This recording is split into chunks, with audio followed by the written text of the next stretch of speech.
Hello and welcome, dear Dietrich users. In this tutorial I want to show you how you can quickly and easily customize the provided preset values and thus effectively use the settings in which it is used. Let me create a new position here, a structure, and choose no template. If I don't choose a template here, I receive default values. Let's go to the definition, the sentence "no template loaded." I don't want to continue working with that here though.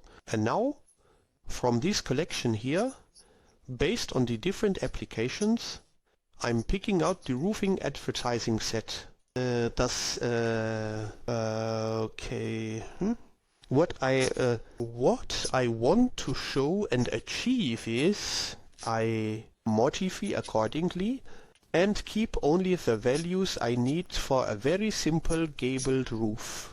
Here in the sparren group it starts with the ID number, with the span width and the height or the thickness position 0.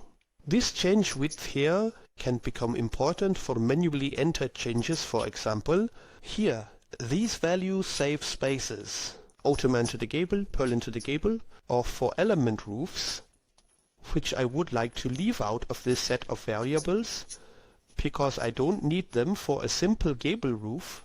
Saving spaces, for instance, are mainly important for the roof assistant. In this case I have 3 options. I could just leave the values here and ignore the rest. When I later use them in the settings that I use for example, roof surface execution, or for generating components, if these values are not used there, can I just leave them here in front in the default values dialog box? As long as they're not used, they don't bother anyone. I only have them here in the query every time. I could also define it here in the variable definition as a fixed value. This would mean they no longer appear in the query, but will continue to be used in the settings where they are anchored. Or when I say this is still too confusing for me, I really only want to be in the query and also in the background only these values that I need for this setting. In my case now for a simple gable roof, I can also just delete them. This means I go into the actual definition here. I go to the value I no longer need, and through the trash can, this button here, I can easily delete this value. Element. Okay, and we immediately see here at the front the log box. This first group for the rafters has become much smaller and more concise. Save the city of Kiel. As I mentioned, I want to set up a simple saddle tub that we also have available. I go back in here to the corresponding values and throw them out here. I want to keep both of them in. That's for one, the thickness of the formwork at level -1 and the thickness of level -2 for the on-roof insulation. And I also leave these values for determining the span heads in. Things overlap here as well. The rafter head can be determined either by its height or by a percentage of the total rafter height. To be defined, it really depends on the settings I choose later for creating the components. That means I'll keep both in for now. Both one and the other will be relevant. This is the angle for the second section. I'm setting this value right here to 50%. Setback for convex or concave, I leave those as well and switch to the purlin group. Here we have the identification number for all purlins combined, then the width and the height of the base purlin. The same for center purlins. I'd like to change these already. I want to move from 18 to 28 for center purlins. I can navigate through this dialog box using the arrow keys or the tab key, or I can click through individually with the mouse, depending on what you prefer. For the principal purlin, I want to leave the dimensions as they are. The sill purlin could now be positioned based on the distance on the ground, or also based on the height of its lower edge. In my case, I want to go for 2.73 meters here, and I want to set the bottom edge of the center plate at 4 meters. I'll leave the bolt return at the gable as it is. Of course, one could also the components. here I can define the core depth, and based on this core depth the ORPHOLs will be calculated later. Here, I'll leave the default setting at 3 centimeters, and I won't need this for the remaining board ends in my example, but I always keep them in. As I said, I can safely leave settings in here, either modify the value or simply ignore it completely. And if I don't use this default value in a setting later, it doesn't bother me either. Chain head height also again over percent and the angle for the second section. Let's move on to the collar beams. Here I would like to change the collar beam width to 8 centimeters, just to 8. Height 20, and the lower edge of the collar beams should be at 4.08 meters. These items would be for the pliers, or if I put a USB drive on top here, a kilobyte blanket, I would define the situation -1 with this value. For the tongs, I would leave them out in my example for now, but I'll let the values spin. Of course, they could also be relevant for a simple saddle roof. Width height, a value for the caulking, the return from the rafter, and the length of the angle cut. Likewise, the group dormer. Here too, important values for the dormer are defined. I will not go into it further now. And the last group here in this variable set roof truss. Would these be the tools that might be interesting for the roofing press? Here the cones for head plate, chamfer. I would like to measure the seat here. For the dovetail tenon to end at 6 centimeters. If I am now satisfied with my setting, I have everything, erased what I do not want to see, and have adjusted my values here for this structure. Then I'll go ahead, save this set of variables under a new name here, and I call that round off simple gable roof. So, with this first step is now done, I am going straight into the roof determination, into the input, and create a house outline for me for an 8 by 10 meters roof, and cover the sides of the house. Here I am at the first point where the preset values are also further processed, specifically with the roof surface designs. Here I'll choose this one, visible roof truss with ridge vent, and we can already see here that preset values are being used. I am going back into the precise setting here. We see the position. 0 is occupied with the preset value. For the thickness of the layer 0 even and the rafter height at the same time, these 19 millimeters for the thickness of the sheathing layer, and the 14 centimeters for the on-roof demon. And here in the setting, for example, for the formwork position, this value appears again, so nothing can go wrong here. Okay, I'm selecting a roof pitch of 35 degrees, half a meter roof overhang, and my height is at 2.75 meters, and the gable sides too. Half meter roof overhang. Okay, so this step is done, and I can directly move on to the roof structure. Here I start with the input of the base plates. Here too we have ready-made settings that use the default values, divided into sill boards, middle boards and dormer boards, and then divided into length reference gable edge, or also the outer edge of the gable or inner edge. In my case, I want to refer to the gable edge, and I want to enter a base plate. I want to position them above their bottom edge and want 2 sections at the rafter heads. So I choose this setting and immediately see the identification number, width, height. Everything comes from the preset values. We can see here on this auxiliary image calculated quite well. Above the rafter height, which comes from the thickness of layer 0, and the defined value of the curve depth like the U-pulse determined.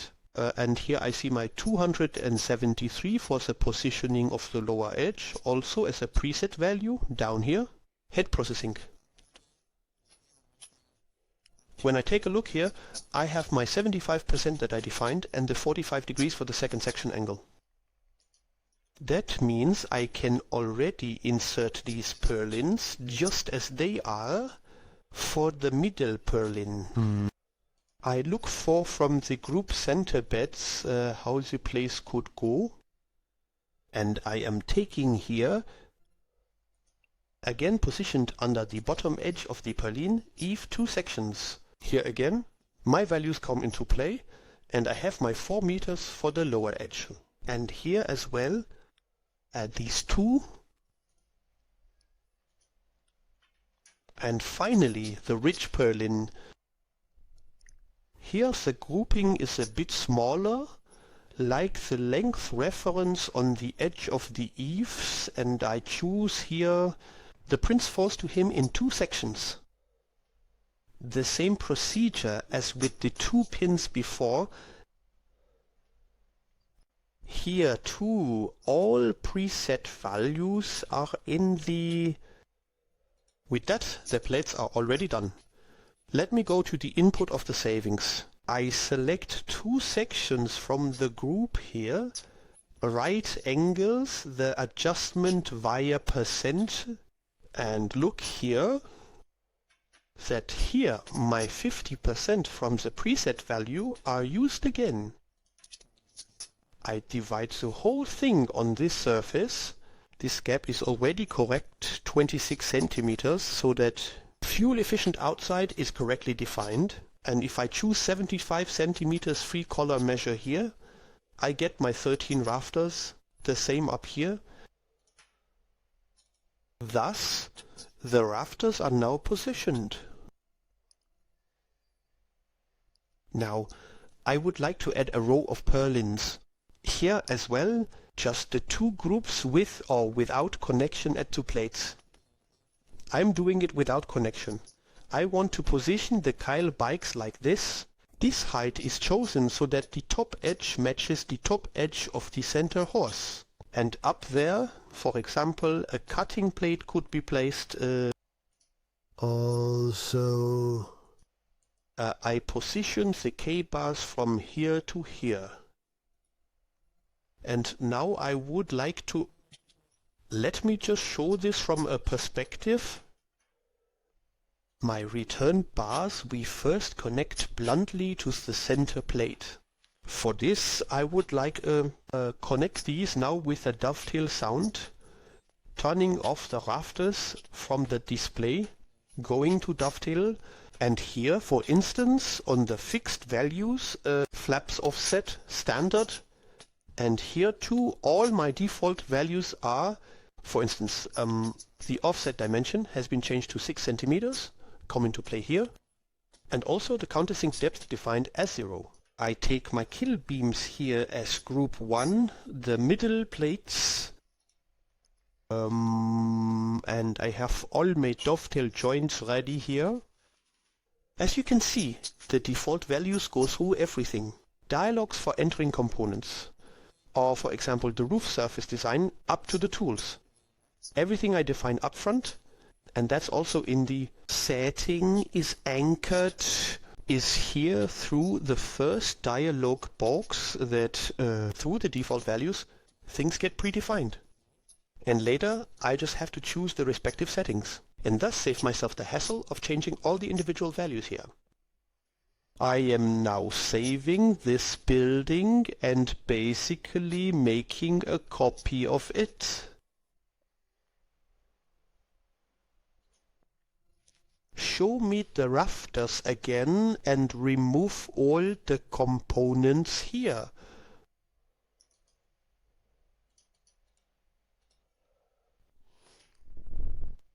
If I am now in a new structure with changed values, want to continue working, just to show quickly what advantage this variable set gives me and how flexible it all becomes, we still work with this variable set simple pitched roof here, I'm going through it again and want to change some values.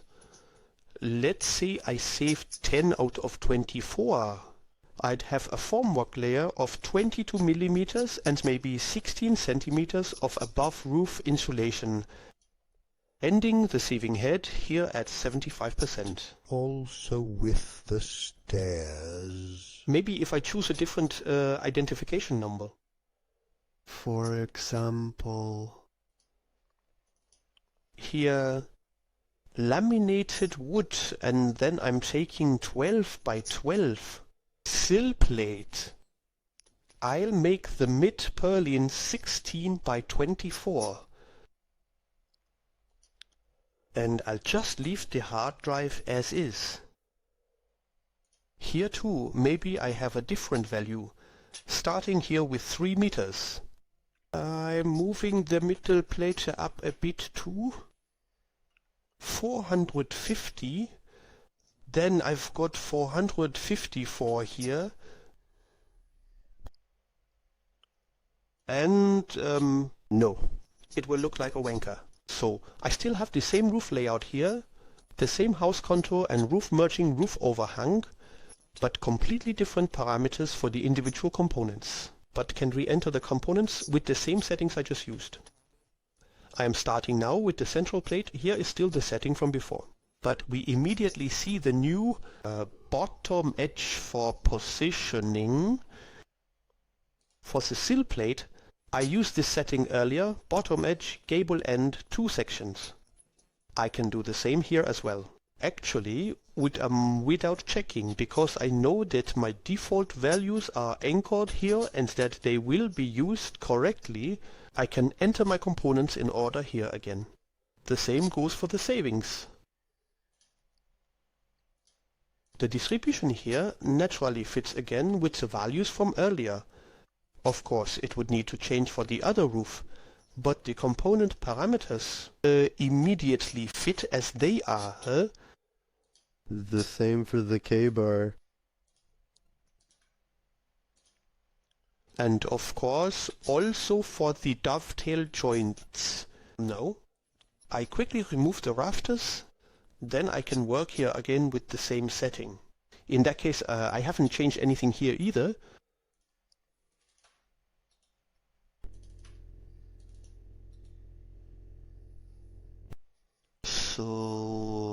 So we see two for a different roof with different values. Or if, for example, something has changed and I have to enter everything again and changing single parameters, then I have nicely put them together here.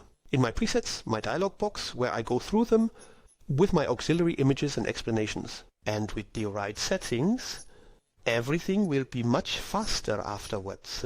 I am going back to the roof analysis and now want to add the formwork layout and the on-roof insulation on top. For this, I first need to determine the font areas. Outline, and then regarding the free calculation of formwork and sheathing on all roof surfaces.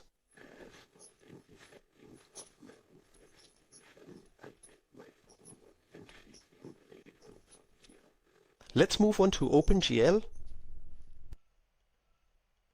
I hope I was able to show you how the comprehensive included preset sets can be used individually by using the accordingly adapted settings. A simplified and I believe time-saving workflow can be achieved. As always, thank you very much for watching and see you next time.